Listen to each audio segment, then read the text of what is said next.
Howdy, howdy. It's Kelly. And Kathy. Away we go 2.0. And this video, this is our 2-year anniversary video. We've been RVing full-time for 2 years. And so in this video, we're going to talk about what we did, where we did it, and how we did it. Don't go anywhere.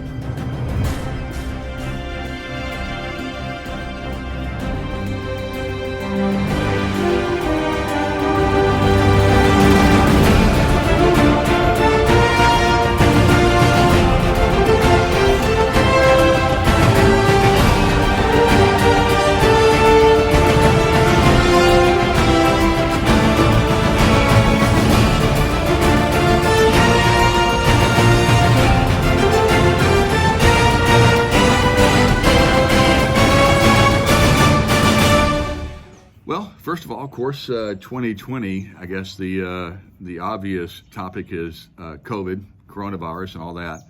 So we'll get to that in a second. But we started full-timing in July of 2018. We sold our house, sold most of our stuff, and hit the road. We've got some things still in storage here at our base in Chattanooga.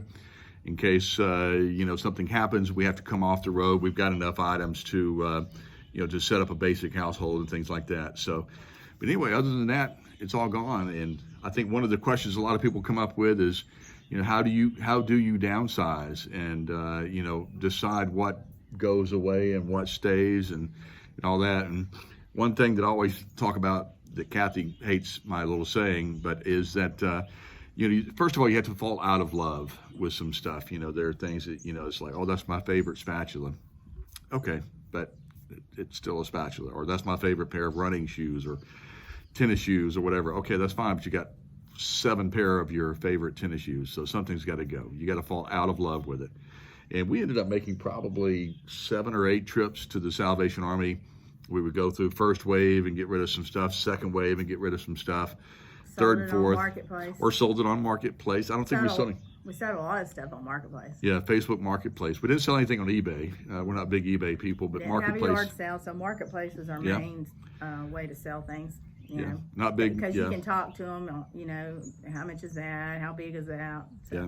Not big yard sale folks either. Then you got people just kind of wandering around. But I will say this, when some of the people came to buy what we were selling on Marketplace, we're like, well, while you're here, we've got this, that, and the other thing. And sometimes people would come looking for one item and leave with 5 or 6. And really, I think it's better on Marketplace. You get a better price on Marketplace than you would at a yard sale. Everybody expects everything to be 50 cents at a yard sale. And that's not going to happen. Furniture and things like that, you're not going to just give away. Yeah. The saying that Kathy hates is, you go through your kitchen and you realize you've got 4 measuring cups. Why? So get rid of 3 of them and keep the one you like. I recommend the plastic ones or whatever, because obviously they're lighter weight and that kind of thing. But those kind of things. You don't need to bring 5 frying pans. 1 will suffice. Usually one small one. A small and a medium to large. Yeah, because you can. Most RVs you can cook. You can bake brownies, cakes if you've got an oven. Most of them have it. Yeah, most of them have ovens. Some don't, but if they don't have an oven, they probably have a convection oven. And we've never cooked with a convection oven, but from what we understand, they're the same thing. So bring items to cook. Don't be afraid of cooking. You just have to. You may not be able to bring your entire spice rack of 200 spices, but you can bring the basics. People really talk a lot about spices. You really don't need all of them. Yeah, you really won't need them. Depending on where you are and how you camp, but you're not going to have like the big family reunions usually, and unless you go back home, and that's a home cooked meal kind of thing anyway. That your relatives are cooking, and you're able to show up for holidays or birthdays or whatever. So you're probably not going to be doing that. If like most families, you bring one item, you sign up for it, you bring it, and that's it. We played tours for a while there. We would go and not spend any more than a couple of days in a place. And so racked up a bunch of stickers and stuff like that on the cargo carrier. But if you pick one to go for, if you have time, like a vacation block of time, 1 week, 2 weeks, Yellowstone would be the one I would pick, I think, for a family. Yeah, Yellowstone is I think they have 4 million visitors a year, and by year their season is like mid-April to mid-October, I think, and then they start shutting down some of the areas, and then I think they open up part of it for Christmas again. The lodge, the big lodge, I know they open for Christmas, but anyway, so it's almost more appropriate to say Yellowstone gets 4 million or so visitors per season, which we'll say April to October. And so, but it's really nice. I mean, it's the biggest bang for your buck is Yellowstone, I think. You know, because you've got mountains, you've got animals, you've got streams, you can go fishing if you got permits and things like that. Glaciers, hiking, yeah. A lot of backwood stuff, backwood hiking and camping. You have to go get permits for those things, but you can go out in some of those areas that, you know, there's no vehicle access and nobody knows you're there unless you tell them you're there. So, yeah, biggest bang for your buck is going to be Yellowstone. If you, for a family. Yeah, well, and for a couple though, really. Yeah. I mean, if you've got time to go, and there's a lot of work opportunities out at Yellowstone too. As a matter of fact, they've got one or two medical clinics there. So if you're a young or old nurse, for example, you can go out there. They've got the 2 clinics. There's ways to look into that if you want to just Google working at Yellowstone or that kind of thing. And of course, they've got all the touristy stuff in the hotels and ranger opportunities, vehicle maintenance.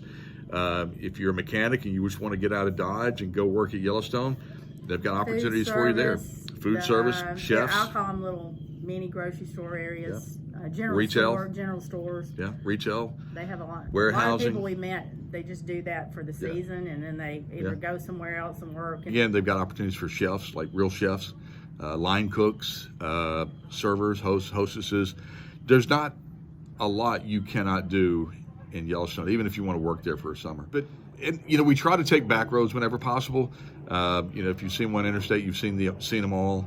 So we try to take back roads whenever we can, and usually that doesn't add a whole lot of time. You'd be kind of surprised. You know, we've got an RV GPS that will keep us out of places we don't need to be.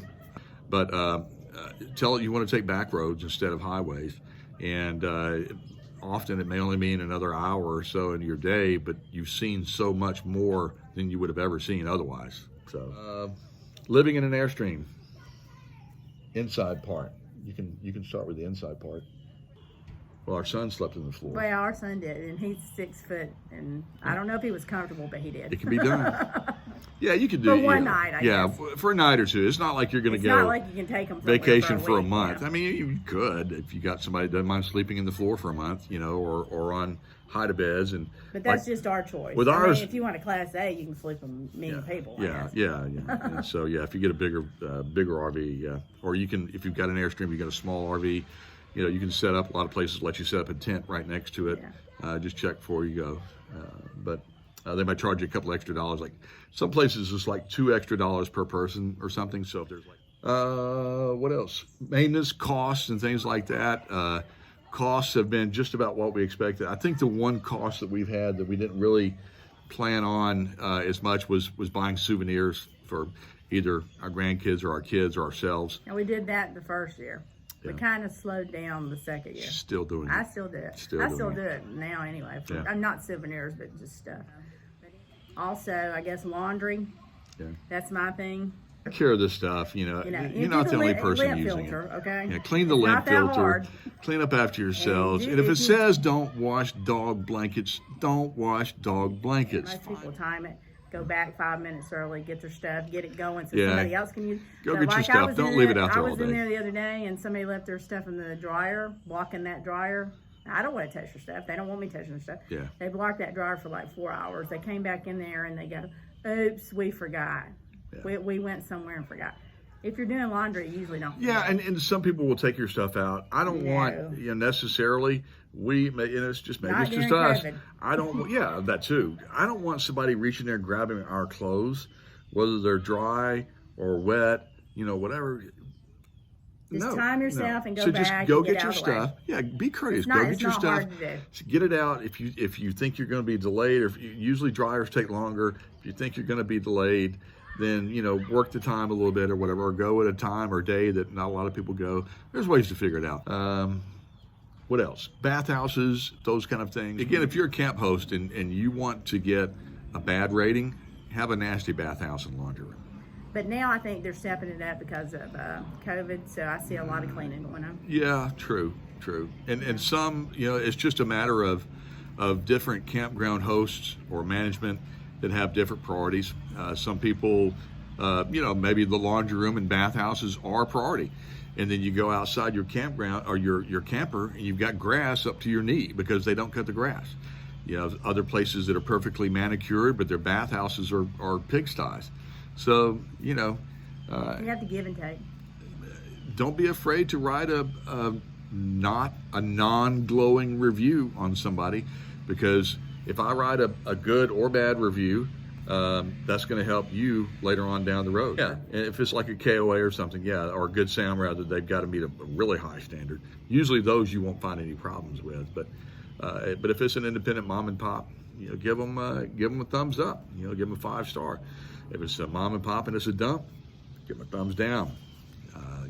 Truth hurts, but that's the only way they're going to get better. Cost. We've got a budget that we maintain ourselves. It's not down to the penny like some do. Chicory's Travels out there, they have a really good budget, and they're pretty much able to tell you down to the penny what they spend. We use it really more for a tool for us so that we can kind of manage our spending. That's how we sort of realized that we were spending a ton of money on souvenirs, and that's an optional, that's most certainly a discretionary fund. But when you start adding it up and you start looking at it, you go to some of these national parks, even with discounts or whatever, you're spending $25 for a Yellowstone shirt.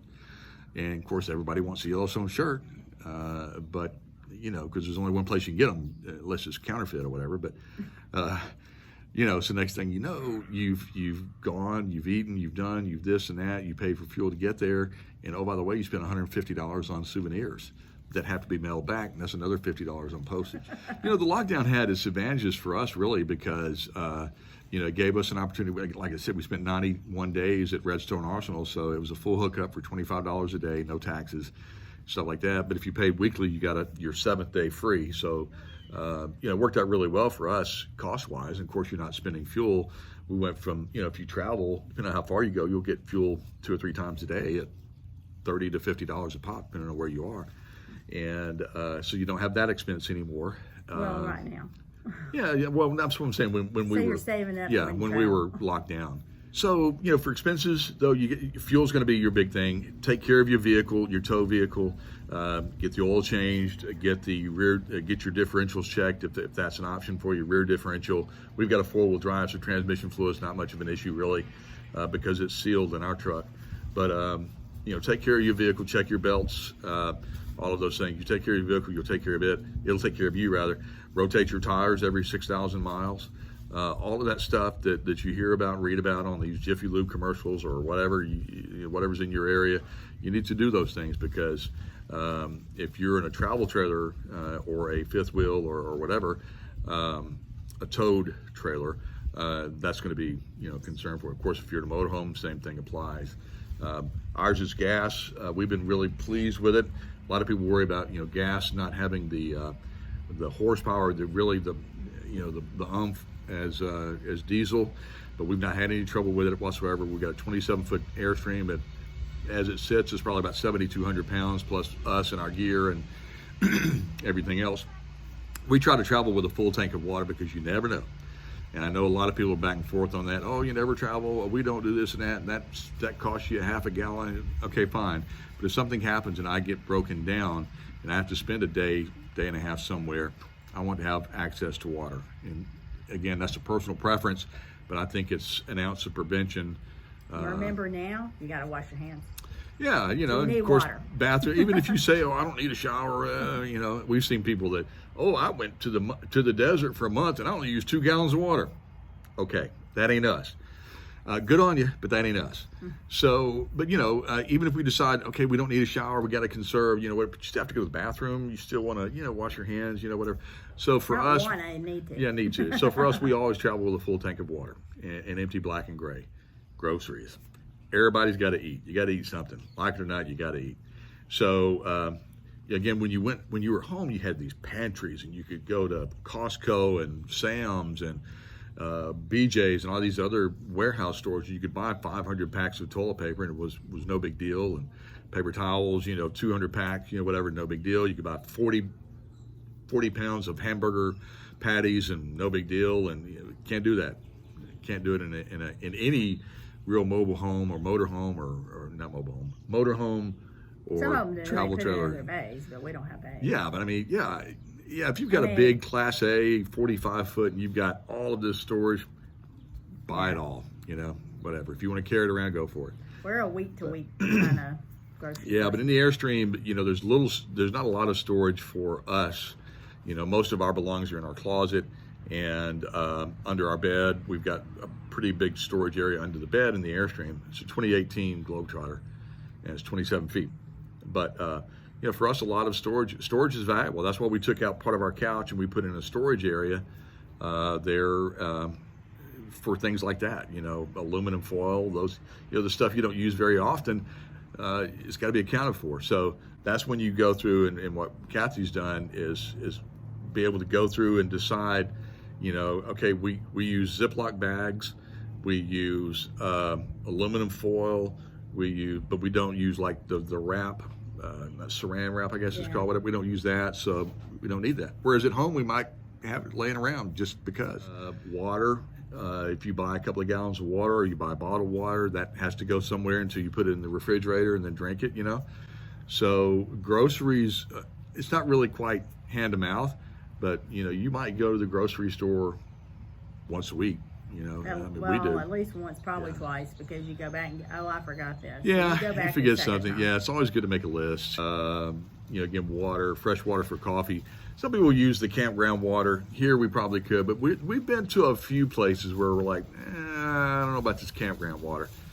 And not that it was we have the filters and unsafe, but and I'll tell you, if you want to know about your, the campground water that you've been to or whatever, they say about every 6 months or so you should change your filters and your water filter, your inline filters or whatever your configuration is. Take that filter out and you'll be surprised just how much color is in that filter. It's maybe red or it's brown or whatever. It's just starting to turn. Yeah, you get a little pebble. I believe when we were in Huntsville, you get these places that have really high mineral content in their water, and it starts to kind of settle in your filters. And you start getting these little pebbles. I call them pebbles. Like a little pebble of minerals, and it's just big enough to stop up your faucet nozzle. And nothing bad with it. It's just a high mineral content. And so that's what we're dealing with now. We got to go swap out our filters, and because we believe maybe in that 90 days we were sitting there in Huntsville, that some of that mineral content built up in the filtration system that we've got, and now it's starting to kind of break loose. So all these people have the ideas of what is it, organization and store. Yeah. I mean, I have baskets. You put things in baskets, stuff like that, but you just figure it out as you go. Sometimes it doesn't go where you want it to go. You just stuff it up there. People that come out with organization videos, I mean, that's great. Good on you. But, use those as a guide. Yeah. Don't think that just because Kelly and Kathy said you have to do this, that you have to do that. Things are important to us. They're not important to you. I've got my tools that I keep handy. I've got a batch of tools that I use on a daily basis maybe, or I need random access to anytime because I need to snip this or cut that. And then I've got our larger tools in our toolbox, drills for changing the tires and larger sockets and those kind of things. Those are in our tool chest because I don't need those every day. But I've got a small pair of snips. I've got electrical tape. I've got an interchangeable screwdriver. Whatever. I got a Leatherman multi-purpose tool. Keep those handy. Those are random access just in case I need to grab it, go snip something, and put it right back. And but to each his own. Everything's going to be different to you. You're going to have different storage. You're going to have you may have the 45-foot Madden mobile, or you might have a 16-foot, base camp from Airstream. Okay, next topic. I'm going to turn the first part over to Kathy because it involves maintenance. She's going to talk about inside maintenance for cleaning and things like that, and I will talk a little bit about outside maintenance. Well, usually when we move, because we move whatever, a few days, a week, 2 weeks, when we move, then I get my Shark dust buster, because Ours is how long? How long? 27 feet. Yeah. So I can just dust bust all the floor while he's outside doing his hoses and whatnot. And I get a Swiffer, wet Swiffer, squeeze it out, put it on the thing, and I use like 3 Swiffers, and boom, I'm done. Clean the toilet, clean the shower, whatever. I mean, and I dust practically every day anyway, because as I'm walking by, I just use my paper towel, dust off. So, I mean, you're in a tight space. It's not a house, so you can. Swiffers and Clorox wipes will be your Clorox friend. Wipes, I mean, you wasn't able to find them for a while, but that's one thing we've kind of got a stockpile of is Clorox wipes in case we get locked down again. Yeah, Clorox wipes and Swiffers get you a good quality dustbuster type thing, whatever. Ours is a Shark or something. It's got like a beater head attachment. You can take that off and you put like a little suck. Anyway, get you a good quality, or the small Dysons, depending on what you're in, again, depending on your coach. And it's rechargeable. And whatever, get it rechargeable. And so that would be, and again, Clorox wipes, those are always your good friend. A lot of those Clorox wipes, actually, transitioning to outside maintenance, Clorox wipes are pretty good for getting bugs off your mirror, off of your truck, whatever, those bugs that just won't come off when you wash it. Clorox wipes are actually pretty good at that as well. Anyway, so maintenance, keep up on your maintenance. Bad news doesn't get better with time. If you see something rattling, shaking, whatever, wiggling, just fix it. Even if it's a matter of putting some super glue. Super glue can be your friend, by the way. Sometimes it's just a matter of the adhesive maybe coming loose, or something has just dropped down because it's shaking. Super glue. Out of sight, out of mind, as long as it's not something that's going to be a life or death matter. Super glue. Oh, well, they're like an elastic band. Yeah, it's like a giant rubber band. It's like for securing camping equipment. For traveling. It's like in the camping section at Walmart, actually. Yeah. For traveling, we use those to lock down several things that won't move while we're. Yeah, so your refrigerator door doesn't open. We use a lot of those. Cabinets don't open. Rubber bands, and he hooks up, and that's how we secure a lot of things in the thing. Because when I ride in it sometimes just to see how it feels, like we're going to the dump station. Well, that's within the campground, not on the interstate. Not on there. I would never. Although you can do that in some states. No, just to see what it feels like and see what's moving. And it's not fun back there, so you lock your stuff down. A lot of people complain about their RV. Oh, it's falling apart. It's a piece of junk. Well, sometimes that's true, but when you're going over speed bumps, not fun. Your trailer or whatever you've got is going through a 10.0 earthquake every time you move. And if you drive, let's say you're on a mission, you got to go to Yellowstone, and you've got 10 days to get out there, see it, and get back east or whatever. You might drive 500 miles a day, which is a lot. And that's 8 or 10 hours of 10.0 earthquake that your trailer is going through for 5 days or 4 days or 3 days. Some states, the roads have it's just going to beat it to death. Dips. Yeah. And those are not fun with the travel dips. Because you're going, woo, construction may be going on, and they've got these temporary roads, and you're just all over the place. One thing that's always and the bridges real bad. Transitioning onto and off of a bridge on an interstate. That's not a lot of times you'll come up, you'll get on the bridge, and it'll bounce, whatever. Then you get off the bridge, and it'll bounce because they don't quite match up. And you feel like your trailer's going to pop. Stuff will fly. It's not, but it feels like it. So cut your rig a little slack, But so that said, though, you've got to be proactive in securing your stuff. Bungee cords are good. Velcro, heavy duty Velcro can be good, just depending on what you've got. We have a few things. And some people do this. They'll stay 90 days every time they go somewhere. It's like a destination. It's like, we're going there. We're going to spend the fall in Maine, which I recommend, or we're going to spend the winter in Florida, 4 to 6 months, or we're going to spend whatever. And they can put out flowers and knickknacks and lamps and pictures, and that's fine. But we just don't camp that way. Before, if you're new or whatever, before you start loading up a bunch of family photos, you might want to either rethink that or bring a lot of Velcro. Because they'll go flying. I've never tried Velcro. Well, we just put some little picture thing I bought. It was $6 or $7, but I said, let's try it while we're here. Yeah. So he Velcroed it to the wall. So that's going to be our test thing. So if it falls, I don't care. But we're going to see how that lasts over the bumps and things like that. A lot of people do their coffee pots as well. If you've got like a Keurig that has a water reservoir or anything that has a water reservoir, you're going to have to probably empty that. because that will slosh around. We did find that out. But just pour it back into the water jug, whatever you got. If it's a gallon of water or whatever you've got, just pour it back in there and save it or whatever. But yeah, just be mindful of that stuff. It's going to shake, rattle, and roll. So outside maintenance, just in general, just check your tires. Always get a tire pressure monitoring system. If you've got $300 laying around, get a TPMS, tire pressure monitoring system. Don't get that $300 grill yet. Get the TPMS, because you'll be glad you did. Or you'll be sad if you didn't, because those things, when you're traveling along, you think, oh, I got a blowout. I'll know that. You probably won't until it's too late, or somebody's driving by you waving like, hey, you've got a flat, which has happened to us. But you got your F-250, your 2500, your Hemi, this and that, and you're traveling along and you're in beast mode, whatever. You got a tire that's 30 feet behind you on your trailer, and it blows out. Well, it's not going to really do much, because it's just going to be another tug and push, as you're going down the road.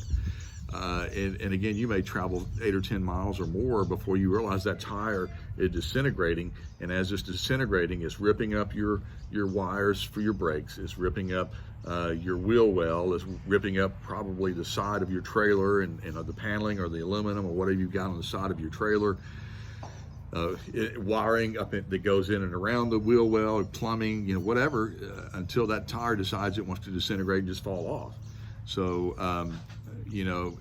yeah, you can get that fixed for a $500 deductible or whatever your insurance is, and it's going to be a month in the shop, and now you've lost half your summer or whatever because you didn't spend $300 on a TPMS, whereas you've got a $500 deductible or whatever. Get a tire pressure monitoring system, and we recommend the one that goes through, and we're not getting anything from this, just one we've got and it works well. Techno RV, TECHNORV.com. Eric and Tammy, they're full-timers. They got good equipment, and they really, the best thing is they've got videos that show you how to set everything up. So Techno RV, get your TPMS, you can get a bunch of stuff through those guys. Next topic is going to be etiquette, campground etiquette. They're your kids, they're not mine. They're your pets, they're not mine. You've got your own campground, stay out of mine.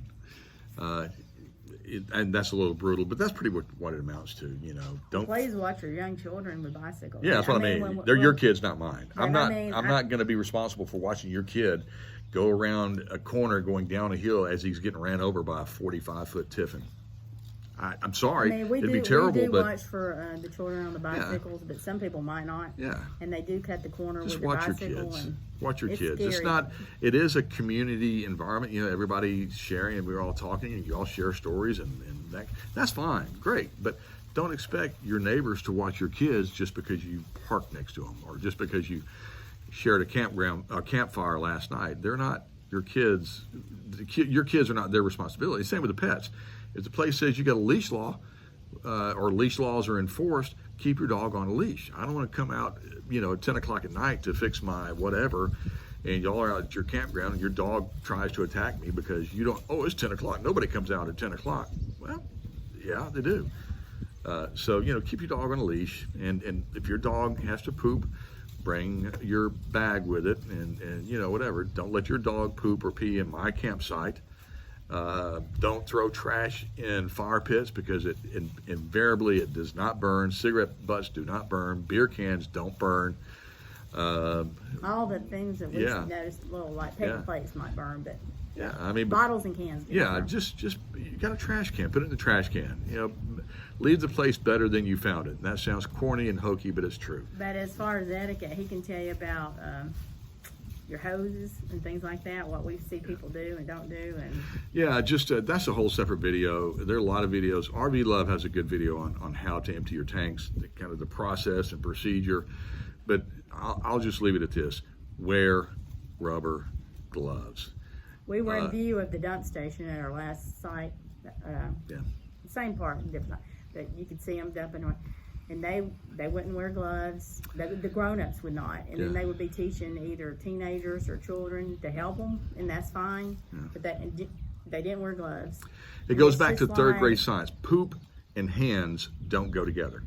Keep them separated. And then they're touching all their things in their bays. Yeah, and so they go dump their black and their this and their that and their hoses, and while it's draining, they're talking on their phone, playing on their phone, reaching in, playing with the kids, whatever.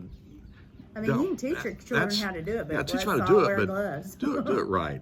For your health and ours, just always just assume the person before you did it all wrong, because chances are probably pretty good they did. But just assume everything the person did. When you pull into a campsite, we always get a Clorox wipe, and I wipe off the freshwater nozzle. Because if you think about it, a lot of places, the last thing a person does is they'll rinse out their tanks. If it's a full hookup, they'll rinse out their black tank, or they'll rinse out their hose, or whatever. And so you always have to assume that the person before you did everything wrong, and that freshwater tap is contaminated. And because there's a good chance that it probably is.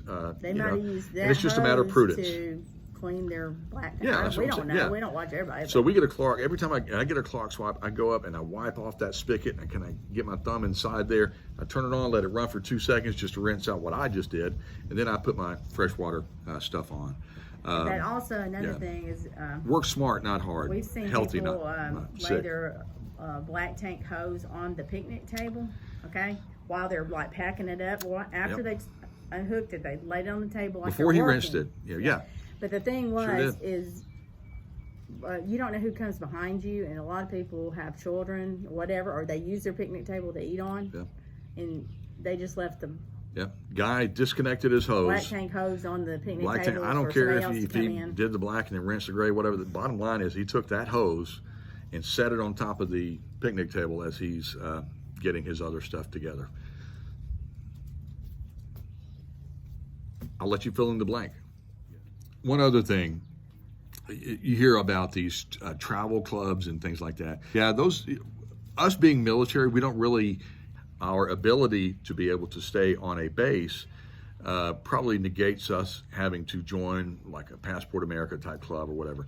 We did join the Good Sam's program for 2 reasons. One, they give you 5 cents off gas, 8 cents off diesel. But 2, now our Airstream's out of warranty. So we got their extended warranty program. Anything operational inside or outside the Airstream, it'll cover, except tires. It doesn't, wear and tear, it doesn't cover that kind of stuff. And then we've got, of course, our regular insurance for if we have an accident. So I guess that's about it. Hopefully we haven't bored you. I'll be editing this down. There'll be some bloopers in here too, because because he said we talked too much on the travel part, but you see how this part's going. Okay, well, that's it. Kelly and Kathy, Away We Go 2.0. We will be on the road here hopefully by mid-August. A little late in the year, obviously, but we'll be on the road to somewhere doing something. All right, you guys take care. It's Kelly and Kathy, Away We Go, and we will. Went down to Biloxi first and over into Texas. We didn't finish last year. The year before, we didn't finish that. Okay. Did we? I don't know. At least me. Yeah, we didn't, because we. Anyway. Then we worked our way back, and what do we? So we got back to Chattanooga, did holiday stuff and things like that. Well, this year we went to Quantico for Christmas. Last year. Last year. So we made our way back to North Carolina, visited some friends, and relatives rather, Kathy's family. Virginia, then North Carolina. Following up on doctor appointments and things like that. So it's been an exciting 2019. But let's see. 2020. Okay, so we ended up in the, I don't even know where we went. Okay, take 75. We did the Pacific Northwest, then we Florida'd, and the ferry with this the year. Airstream. That's 2018. Mm-hmm. We're still talking about 18. We went to. So now we're in Tennessee. We spent 90 days in Alabama, Redstone Arsenal. At the beginning of the year for COVID, we were sort of trapped there. And we did go to Texas. And then for 2019, we were in Chattanooga until probably May. We went to Florida. Okay, so I don't know what we did. We left Florida, we came to Chattanooga. We're not talking now. We're talking. It's on. I'm going to edit it. Germs. Right, put up. Germs. Are you going to edit this? Yeah. I'll do it later. Okay.